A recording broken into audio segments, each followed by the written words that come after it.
පාසලක් තීරණය කරනවා නම් තමන්ගේ පාසලේ ඉන්න දරුවෙක් ඉවත් කරන්න ඕනේ කියලා මුලින්ම ගුරුවරු ආචාර්ය මණ්ඩලයේ විදුහල්පතිවරයා ඉල්ලාස් වෙනවා. ADHD වගේ දරුවෙක් આવුත් දඟයිනේ ඉන්නේ නැහැ දුවනවනේ. දැන් කරදරයි. හරි. දැන් මේක රජයේ පාසලක එහෙම අස් කරන්න බෑ. හැබැයි එතකොට කරන්නේ අර ළමයින්ට දෙමාපියන්ට එපා වෙන විදිහට වැඩ කරනවා. හරි. අස් කරගෙන යන්න යන තැනට වැඩ කරනවා. ඒක කියන්න බෑ. ගත්තට පස්සේ අස් කරන්න තහන. දරුවෝ 4 දෙනෙක් අහු වෙනවා මේ ප්‍රාථමික පන්තියේ ඒ කියන්නේ ඉස්කෝලේ ගුරුවරුන්ගේ වාහනවල කැමරා ටික ගලවලා. හරි? ඔව්.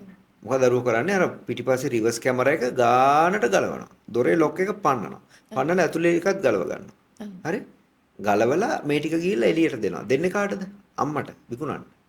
දැන් මේ දරුවෝ ටික අහුවෙලා ඉස්කෝලෙන් අස් කරන්න යනවා. මම කොහොම හරි එතෙන්ට මට මැදිහත් වෙන්න අවස්ථාවක් හම්බුණා. මං කෝ අස් කරන්න එපා. මේ පොඩි යවුන් ඕක ගලවලා සූක්ෂමව ගන්නවා කියන්නේ මේ අනාගත ඉංජිනේරු. මේ ලෝකය ලස්සන වෙලා තියෙන්නේ එකකට එකක් දේවල් වෙනස් හින්දා. විවිධත්වය හින්දා. ඉතින් දරුවෝ ගත්තාම දරුවොත් හැමෝම එක වගේ නැහැ. සමහර ළමයි දඟයි, සමහර ළමයි දඟ අඩුයි, සමහර ළමයි දඟ වැඩි. දඟකාරකම කියන දේ තුලින් දරුවා කියන කෙනාව අපිට ඉවත් කරන්නට බෑ. දඟයි කියන්නේ ඒක දරුවන්ගේ එක්තරා හැසිරීමක් වන්නට පුළුවන්. ඉතින් මෙන්න මේ කියන කාරණාවත් එක්ක බොහොම වැදගත් මාතෘකාවකට අද දවසේ සංවාදයක් ගෙන යන්නට සූදානම්ින් සිටිනවා. අද දවසේත් බොහොම ගෞරවයෙන් පිළිගන්නවා ළමා මනෝවිද්‍යාඥ උපදේශක ආචාර්ය චමින්ද මලලසේකර මහතා. ආචාර්යතුමනි මම අහලා තියෙන ඔබතුමාගේ කතාවක කියනවා පාසල තියෙන්නේ හැදුණු දරුවන්ට නෙමෙයි දරුවන් හදන්න කියන කාරණාව. මේ කාරණාවත් එක මම කැමතියි ඔබතුමාගෙන් දැනගන්න. දඟයි කියලා දරුවන්ව පාසලෙන් ඉවත් කරන්න හදනවනම් ඒ පාසලේ නිලධාරීන් මේ කාරණාව පිළිබඳ ඔබතුමාගේ අදහස මොකක්ද? සන්ධ්‍යා මෙහෙමයි. මං මුලින්ම කියන්නේ පාසලකින් ළමෙක් ඉවත් කරන්න ඕනි කියලා පාසලක් තීරණය කරනවා.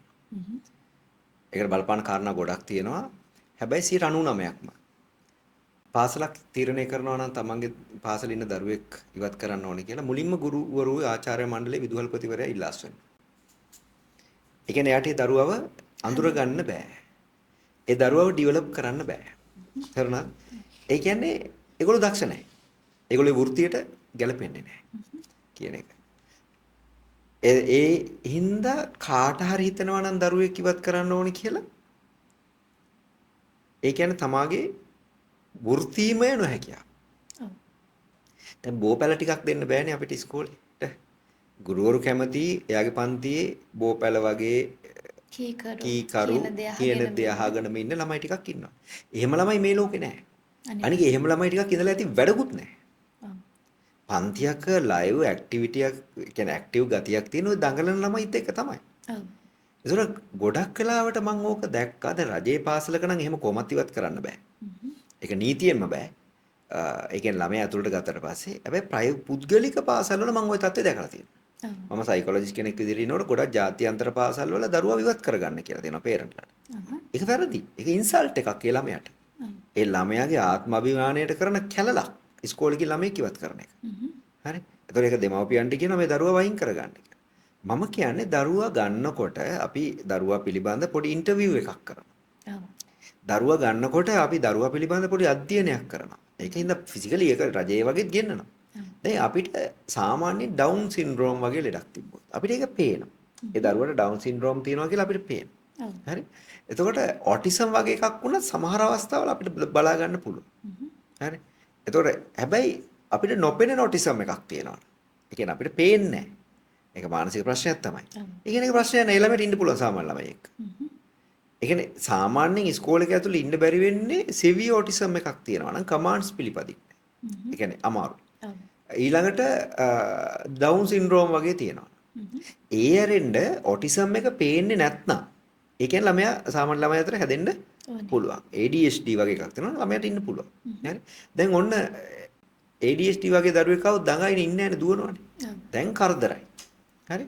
දැන් මේක රජයේ පාසලක එහෙම අස් කරන්න බෑ. හැබැයි එතකොට කරන්නේ අර ළමයින්ට දෙමාපියන්ට එපා වෙන විදිහට වැඩ කරනවා. හරි. අස් කරගෙන යන්න යන තැනට වැඩ කරනවා. ඒක කියන්න බෑ. ගත්තට පස්සේ අස් කරන්න තහනම්.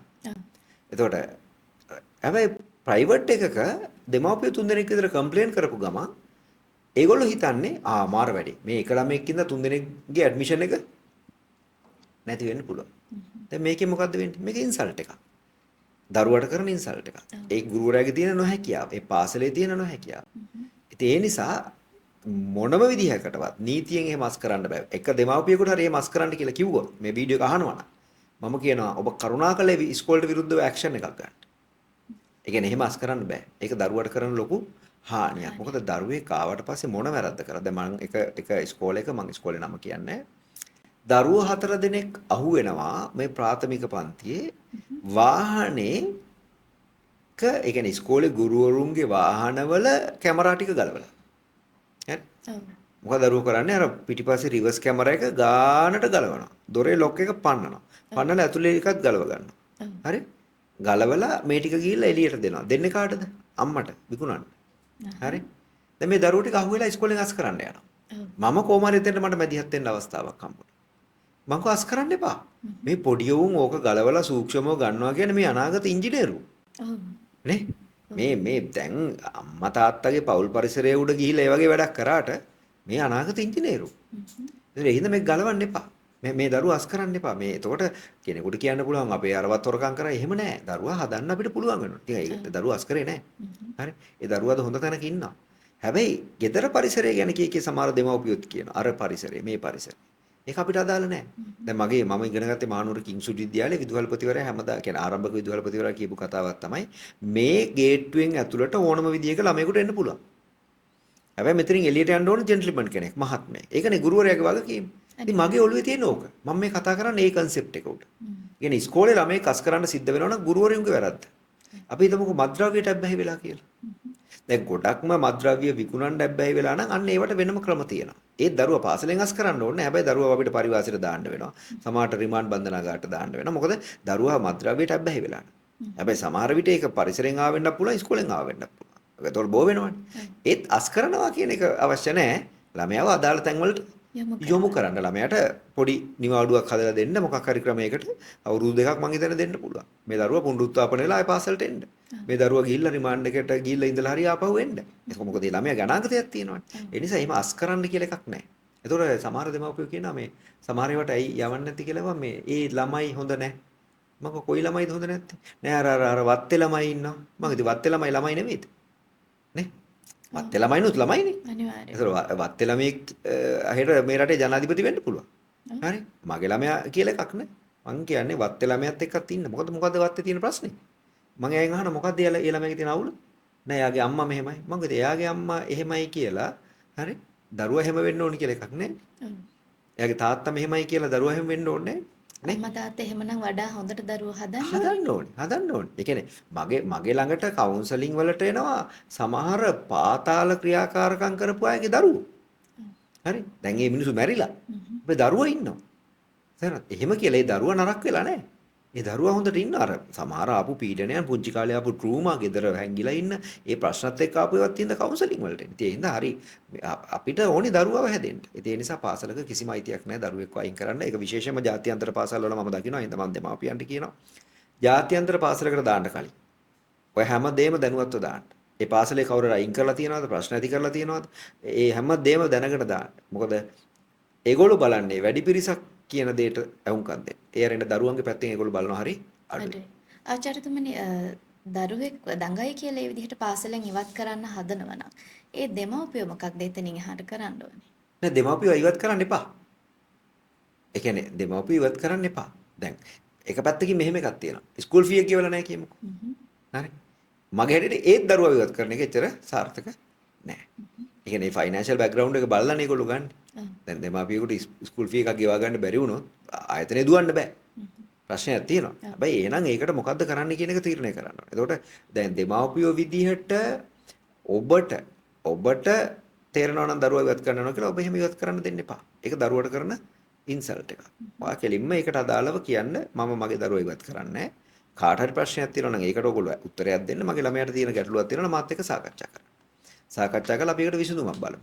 ඒ ඇරෙන්න මට එහෙම නැත්නම් ඉස්කෝලේ ඇතුලේ විසඳුමක් දෙන්න. ඒක නේද කිසිම ළමයෙක්ව එහෙම වෙන කරන්න බෑ. ඒ කියන්නේ මම දඟයි කියලා ගුරුවරු 10 දෙනෙක් ප්‍රින්සිපල්ට ගිහිල්ලා කියනවා මාව ඉවත් කරන්න කියලා. ප්‍රින්සිපල් දීපු උත්තරේ තමයි හැදෙන ළමයි හදන්න ඉස්කෝල ඕනේ නැහැ. නැහැදුනේ උන් හදන්න තමයි ඉස්කෝල ඕනේ. හරි. ඔව්. එතකොට අදටත් මම මේ කතා කරන්නේ ඒ මට දීපු මැසේජ් එක. අනිවාර්යයෙන්. තේරුණාද? හ්ම්. මම කියන්නේ එහෙම නරක ළමයි කියලා જાතියක් නැහැ. දඟ ළමයි ඉන්නවා. හැබැයි දඟ ළමයි කියන්නේ ඉස්කෝලෙන් අයින් කරන්න හේතුවක් නෙමෙයි. ඒ නිසා දෙමාපියෝ කෙලින්ම Taman කියන්න මගේ දරුවා මම මේක කරන්නේ ඒ නිසා මගේ දරුවට මේ පාසලේ ඉන්න අයිතියක් තියෙනවා. මොකද අපි තුක අවුරුදු 3ක් ජාත්‍යන්තර පාසලක යනවා. හ්ම්. ජාත්‍යන්තර පාසලෙන් කියන 3 වසරෙන් පස්සේ දරුවා වයින් කරගන්න කියලා. ඔව්. ඒතකොට ළමයාව දාගන්න අලුතෙන් පාසලක් නැහැ. ළමයාගේ යාළුවෝ ටික නැති වෙනවා. ඔව්. ළමයාට අලුත් කල්චර් එකකට යන්න වෙනවා. ඉතින් ඒකෙන් දරුවයට ලොකු පීඩාවක් ඇති වෙනවා. ඉතින් ඒ නිසා කෙලින්ම දෙමාපියන්ට විරුද්ධ වෙන්න පුළුවන්. ඉතින් ඕගොල්ලෝ ඒව කලින් කිව්වේ නෑ ළමයි දඟයි තමයි. ඒකින්ද පාසල ඇතුලේ ප්‍රශ්න ඕගොල්ලෝ විසඳ ගන්න. ගෙදරින් එළියට ආවම මම බලා ගන්න. කියන කතාව දෙමාපියන්ට කියන්න පුළුවන්. ඒ අනුව දෙමාපියන්ට එහෙම නැත්නම් තමන්ට ගන්න පුළුවන් උප්පරිම ඇක්ෂන් ගන්න. මම නම් කියන්නේ ඔබේ දරුවා වෙනුවෙන් ඔබේ කොන්ද කෙලින් තියාගෙන ඔබ වැඩ කරන්න. පාසලක් කියලා නිර්මාණය වෙන්නේ සල්ලි හම්බ කරන්න නෙමෙයි. දරුවෝ වෙනුවෙන්. ඒක ජාත්‍යන්තර පාසලක් වුණත් ඒක යාගේ ව්‍යාපාරය වුණත් ඒක නිර්මාණය වෙන්නේ දරුවෝ වෙනුවෙන්. රජයේ පාසල් තියෙන්නේ දරුවෝ වෙනුවෙන්. විදුහල්පතිවරයා වෙනුවෙන්වත් ගුරුවරයා වෙනුවෙන්වත් නෙමෙයි. ඒකේ අයිතිය තියෙන්නේ දරුවට. ඒතර දරුවට ලැබිය යුතු සියලු දේ පාසල ඇතුලේ ලැබෙන්න ඕනේ. ඒකින්ද ගුරුවරයා මෙහෙමයි, ප්‍රින්සිපල් මෙහෙමයි. ඒ නිසා මෙහෙමයි කියලා හැම එකක් වෙන්න බෑ. ඒක පෞද්ගලික වුණත් එකයි, රාජ්‍ය වුණත් එකයි. මොකද එයා පෞද්ගලික පාසල දාලා තියෙන නිසා නේ ගිහලා ළමෙක්ව දාන්නේ. ඔව්.